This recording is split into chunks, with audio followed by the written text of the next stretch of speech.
ক্যালেন্ডারের পাতা থেকে অগ্রহায়ণ এখনো বিদায় নেয়নি, কিন্তু প্রকৃতিতে জাঁকিয়ে বসেছে শীত। আর সেই শীতকে উৎসবে পরিণত করতে রাজধানীর গুলশান লেক পার্কে শনিবার দিনব্যাপী আয়োজন করা হয় ব্যতিক্রমী পৌষ উৎসবের। শীতের আরামদায়ক স্নিগ্ধ সকালে পার্কের প্রাকৃতিক পরিবেশে মনোরম এই আয়োজন বিনোদন জুগিয়েছে গুলশানবাসীকে। ছিল লোকনৃত্য এবং বাউল গানের মতো ঐতিহ্যবাহী সাংস্কৃতিক পরিবেশনা। এই যে মিলন মেলাটা, এটা খুব ভালো লাগছে। আমি মনে করি সারা বাংলাদেশে যদি এভাবে সারা শহর জুড়ে ছড়িয়ে ছিটিয়ে এই উৎসব হয়, মানুষের মন পরিবর্তন হবে, চিন্তাধারা পরিবর্তন হবে, নিজেকে চিনতে পারবে। এটা খুব দরকার। স্টেজ লাইটের থেকে বাইরে বেরিয়েও যে প্রকৃতির মাঝখানে প্রতিটা ঋতুভিত্তিক অনুষ্ঠানে এরকম করে বেরিয়ে আসা, সেটা আমাদের জন্য কিন্তু একটা অন্যরকম পাওয়া সংস্কৃতি, যারা আমরা চর্চা করি তাদের জন্য। পরবর্তী প্রজন্মের জন্য, যখন প্রজন্ম খুবই বিভ্রান্তির মধ্যে, কোনটা আমার সংস্কৃতি, কোনটা আমার ভাষা,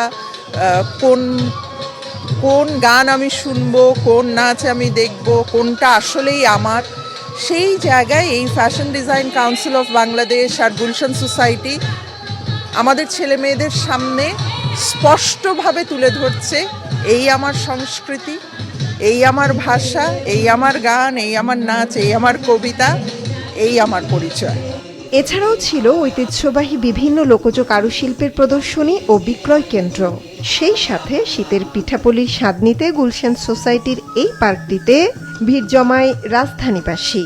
ঋতু পরিচিতির যে একটা উদ্যোগ, সেটা সত্যি আমি সেটাকে সাধুবাদ জানাই। জামদানি ওনারা নারায়ণগঞ্জ থেকে আসছেন, তারপর ওনারা টাঙ্গাইল থেকে আসছেন, তো একদম অথেন্টিক ইয়েটা পাচ্ছি আর কি, প্রোডাক্টটা পাচ্ছি। পটচিত্র, এটা হচ্ছে 4000 বছরের ঐতিহ্য। আমি আমার মায়ের কাছ থেকে শিখেছি, এই যুগের ছেলে, আমি আমার মতো করে চর্চা করছি। এই পুতুলটা বংশগতভাবে তৈরি করি আমরা। এখন প্লাস্টিক মেলামাইনের যুগে, আপনার সিরামিক্সের যুগে এই জিনিসটা আস্তে আস্তে হারিয়ে যাচ্ছে। দেশীয় ঐতিহ্য ও সংস্কৃতিকে উপজীব্য করে সমৃদ্ধ হয়েছে এদেশের বয়ন শিল্প। সেই ঐতিহ্যের প্রচার প্রসার ও সংরক্ষণেই fashion design council of Bangladesh এবং গুলশান সোসাইটির যৌথ এই আয়োজন।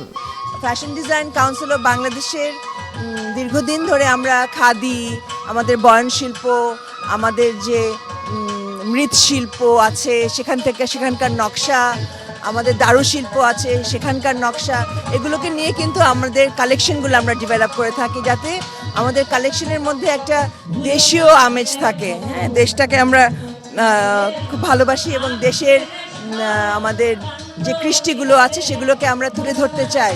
তবে এই যে ঋতুভিত্তিক অনুষ্ঠানটা আমরা করার চেষ্টা করছি, এখানে আমাদের পিঠাপুলির উৎসব আছে, কারুশিল্পীদের মেলা আছে, সুন্দর বাউল, লালন সঙ্গীত হবে, সব মিলিয়ে আর কি পুরো পরিপূর্ণতা থাকবে আমাদের এই অনুষ্ঠানে। ফ্যাশন ডিজাইন কাউন্সিল আমরা সবসময় কৃষ্টি, সংস্কৃতি এবং ঐতিহ্যকে নিয়ে কাজ করি এবং এটাই আমাদের মূল লক্ষ্য। এবং আমাদের কাউন্সিলের সমস্ত মেম্বাররাও কিন্তু এই কৃষ্টি সভ্যতা সংস্কৃতির উপরই ভিতটা গেড়ে ওরা বুনন করে, ওরা টেক্সটাইল ডিজাইন করে, মোটিভ নেয়।